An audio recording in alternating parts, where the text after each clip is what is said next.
पैशामुळे जर सख्खा भाऊ सख्या भावाचं तोंड बघत नसेल तर त्याला भाग्य म्हणावं का? पुत्र मुलगा जो आम्हाला फार आवडतो, नवस करतो आम्ही मुलासाठी.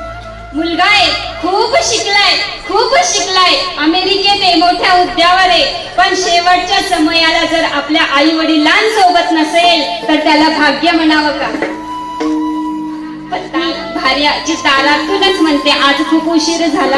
हे बघा, श्रीमंत माणूस सुद्धा कधीतरी गरीब होऊ शकतो. एक चांगल्या मुलाचा बाप कधीतरी वाईट मुलाचा बाप होऊ शकतो. एक चांगली पत्नी सुद्धा कधीतरी पतनास नेणारी मिळू शकते. म्हणून महाराज म्हणतात हे खरं भाग्य नाही. मग खरं भाग्य कोणतं? याचं उत्तर महाराज लगेच निकटवास बरा संतापाई. काय? निकटवास बरा संतापाई म्हणजे तुम्ही संतांच्या संगतीमध्ये राहा.